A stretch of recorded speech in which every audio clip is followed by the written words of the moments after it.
Magandang umaga sa inyong lahat. Eleksyon na uli.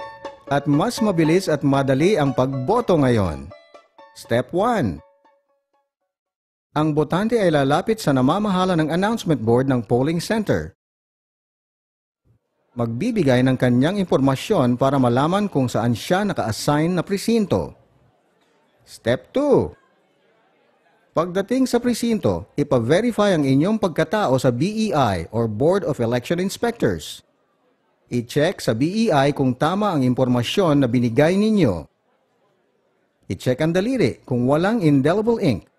Lumagda para makakuha ng inyong opisyal na balota.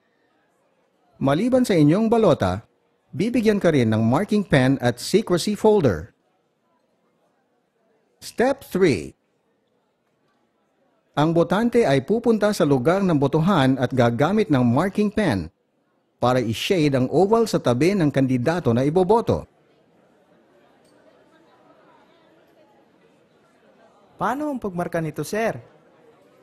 Huwag markahan ng ganito. Dapat markahan ang buong oval. Huwag bumoto ng sobra o madidisqualify ang boto mo. Maghanda ng kodigo. Isang balota kada botante. Huwag ikulubot o itiklop ang inyong balota. Tapos na po ba, sir? Step 4. Ang botante ay lalapit sa PCOS o Precinct Count Optical Scan at siya mismo ang magpapasok ng kanyang balota. Maaaring ipasok ang balota ng kahit anumang posisyon sa PCOS. Hintayin ang kumpirmasyon ng PCOS na pumasok na ang inyong balota. Step 5. Babalik ang botante sa BEI at isasaoli ang marking pen, secrecy folder at ipa-verify ang kanyang boto. Magpalagay ng indelible ink at magbigay ng thumb mark. Yun lang po? Ganyan kadali.